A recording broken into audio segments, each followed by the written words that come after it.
Well, an illness with AIDS-like symptoms has struck in Asia and here in the United States. Researchers say that, like AIDS, it strikes people's immune systems, leaving them unable to fend off infections. They say it usually shows up in adults, but does not appear to be contagious or genetic.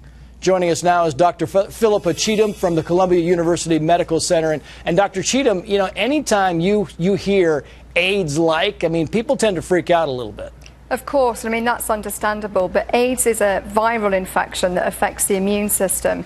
And this disease that's just been discovered, that's been reported in the New England Journal of Medicine, it also attacks the immune system, but in a very different way to HIV.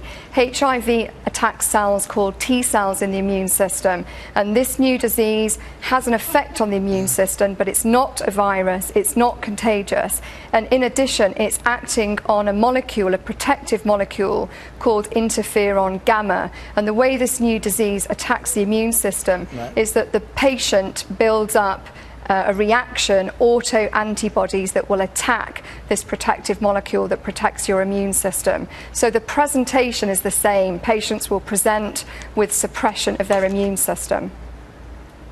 Right, but it's not contagious, right? So it's not contagious, then how would I get it? Is it genetic? It's not genetic. Do I have to worry about this? Well, it seems to be affecting people of Asian descent. Many of the patients that have been diagnosed with this disease are from Thailand and from Taiwan.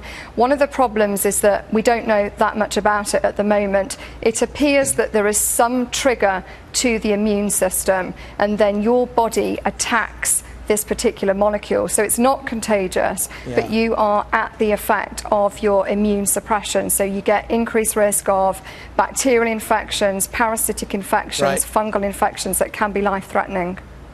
But that's what's kind of scary about this, because you go back 3 decades, Dr. Cheetham, and you say, well, HIV, they thought this was just some kind of weird disease that affected the immune system, didn't know much about it, turned out to be a lot worse than we thought. Your thoughts on that? Well, that's right, and I think there's certainly more research to be done, not just in the epidemiology and the etiology of the disease, what's actually causing this, but in addition, I think there's some very exciting work to be done looking at how we can come up with therapies to protect the immune system.